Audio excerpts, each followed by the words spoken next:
On n'a jamais pensé à l'AFSI que la communication interne, ça consistait uniquement dans des outils.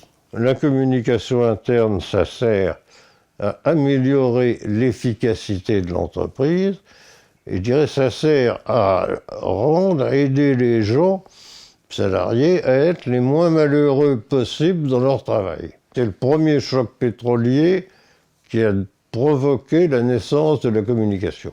Ça a été la découverte pour les entreprises que leurs salariés étaient un facteur clé de leur efficacité.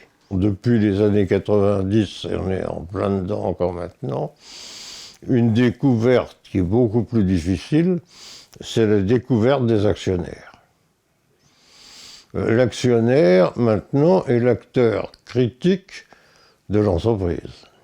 Maintenant, expliquer la logique de l'actionnaire, c'est beaucoup moins évident parce que c'est beaucoup moins acceptable. Pour tout le monde, pour le salarié, les salariés y compris. Les intérêts des salariés ne sont pas ceux des actionnaires. La communication, ça se joue sur le terrain. Une direction générale en tant que telle, elle a, à mon avis, pour responsabilité de développer, d'améliorer la compréhension de la structure, du groupe, de l'institution.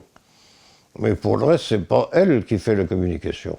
Il y a toujours une dimension fondamentale qui sont améliorer le pouvoir des salariés sur leur travail par la parole, par la prise de parole. Et ça sera une dimension de plus en plus importante.